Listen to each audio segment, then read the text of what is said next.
और एआईसीसी के general secretary G.A.. Mir ने जम्मू कश्मीर में हालिया दहशतगर्दाना हमलों की मजम्मत करते हुए कहा है कि एक तरफ हुकूमत जम्मू कश्मीर में हालात मामूल पर लाने का दावा कर रही है, वहीं इस किस्म के दहशतगर्दी के वाकयात कुछ और बयान कर रहे हैं। अनंतनाग में मीडिया से बात करते हुए मीर ने कहा कि यह हुकूमत की नाकामी को साबित करता है और जम्मू कश्मीर में हालात को मामूल पर लाने के लिए सख्त इक़दाम को अपनाने की जरूरत है।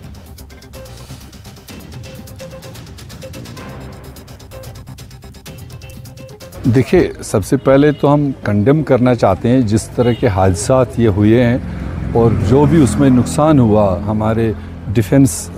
फोर्सेस का जो ऑफिसर लेवल का, जेसीओ लेवल के लोगों का उसमें शहादत हुआ है, तो ये तो परेशान कुन है ही।